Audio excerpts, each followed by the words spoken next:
nama saya Yulia. Pada hari ini saya akan menyampaikan tentang cara mengatasi stres dan mencapai jiwa yang sehat. Sebelum saya menyampaikan materi ini, bagaimana kabar Bapak dan Ibu kader pada hari ini? Baik. Puji syukur kehadirat Tuhan Yang Maha Kuasa karena kita masih diberikan kesehatan pada hari ini. Sebelum saya menyampaikan materi, apakah dari antara Bapak dan Ibu kader di sini sudah ada yang tahu bagaimana cara kita untuk mengatasi stres? Belum. Baiklah, kalau memang belum tahu bagaimana, maka kita akan bersama-sama untuk berbagi. Di mana di sini saya akan menyampaikan untuk mengelola stres itu sebaiknya kita dapat membicarakan masalah kita kepada orang yang kita percaya. Yang selanjutnya kita melakukan kegiatan yang sesuai dengan minat dan kemampuan kita. Selanjutnya juga mengembangkan hobi yang bermanfaat, seperti jika kita itu suka bertanam, berkebun, mari kita bertanam, berkebun, atau kita membuat sesuatu kreasi atau kreativitas yang bisa kita lakukan. Selanjutnya kita harus selalu berpikiran positif. Jangan pernah kita selalu memikirkan bahwa tetangga atau orang di sekitar kita selalu membicarakan hal-hal yang tidak baik tentang kita.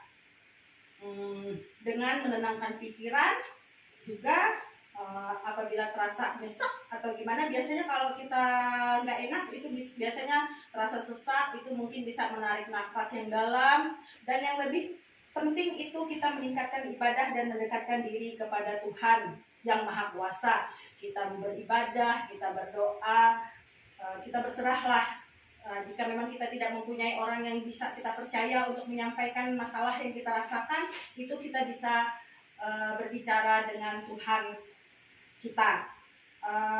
Mungkin itu yang bisa saya sampaikan kepada Bapak dan Ibu kader pada hari ini. Bagaimana? Apakah ada yang ingin ditanyakan?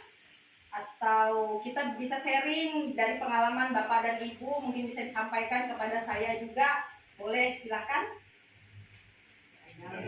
Baiklah, jika tidak ada, saya ucapkan terima kasih atas kehadiran Bapak dan Ibu kader pada hari ini.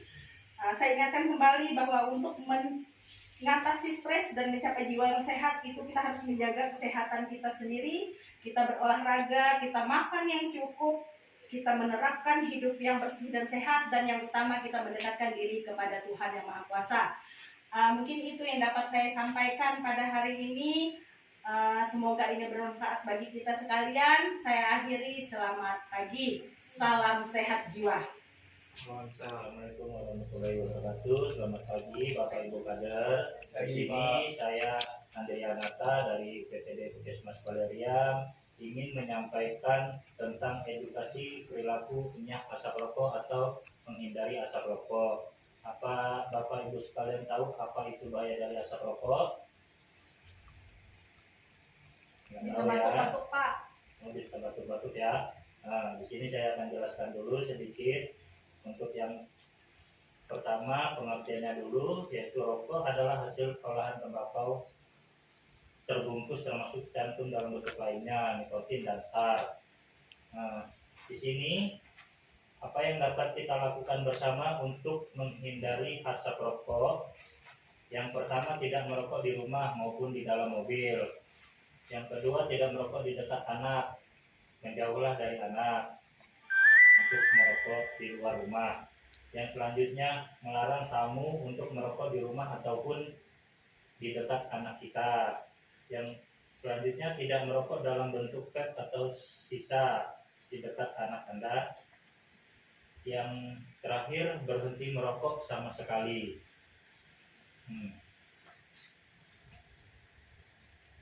Demikianlah penjelasan dari saya. Untuk penyampaian materinya, apakah ada pertanyaan dari Bapak Ibu kader sekalian?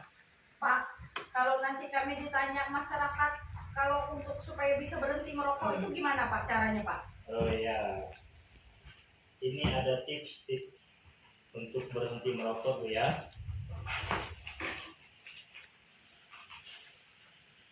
Tips untuk berhenti merokok, yang pertama, bulatkan tekad kita harus punya niat atau motivasi agar kita bisa berhenti merokok. Yang kedua, kenali waktu, suasana di mana kita paling sering merokok. Nah, yang selanjutnya, minta dukungan keluarga atau kerabat untuk mengingatkan kita agar kita tidak merokok. Yang terakhir, berolahraga secara teratur ataupun melakukan aktivitas fisik yang bermanfaat seperti olahraga, memancing, dan hobi-hobi lainnya. Begitu Ibu. Ya Pak, makasih Pak. Ya. Terima kasih, dan saya ingatkan kembali untuk berhenti merokok, tips-tipsnya yaitu memiliki niat dan motivasi yang kuat dan berdoa. Terima kasih. Assalamualaikum warahmatullahi wabarakatuh. Selamat pagi Bu Bapak Kader. Pagi. Perkenalkan, nama saya Oktar Okas Fernando, saya perawat dari Puskesmas Balaria. Bagaimana kabarnya hari ini? Baik. Di sini saya akan menyampaikan edukasi tentang perilaku istirahat yang cukup. Sebelum saya menyampaikan materinya, apakah Ibu Bapak Kader sudah tahu tentang edukasi perilaku istirahat yang cukup? Belum Bu. Pak. Di sini saya akan menjelaskan apa itu perilaku istirahat yang cukup. Bagaimana cara kita mendapatkan tidur yang berkualitas? Yang pertama adalah hindari konsumsi kopi, rokok, dan alkohol bagi Bapak Kader ya, atau Ibu Kader. Selanjutnya tetapkan waktu tidur yang teratur. Contohnya kita mengatur pola tidur dengan ada yang mengganggu setelah tidur. Selanjutnya sempatkan untuk berolahraga setiap hari, contohnya kita senam di pagi hari. Selanjutnya kita tenangkan pikiran dan mental kita. Dari materi ini apakah ada pertanyaan dari Bapak Ibu? Tidak ada Pak. Kalau tidak ada pertanyaan, jadi kesimpulannya dari edukasi ini adalah bagaimana kita mendapatkan tidur yang berkualitas adalah mengatur pola hidup yang sehat. Sekian materi yang dapat saya sampaikan. Kalau tidak ada pertanyaan, saya ucapkan terima kasih untuk Ibu Bapak Kader yang dapat hadir di tempat ini.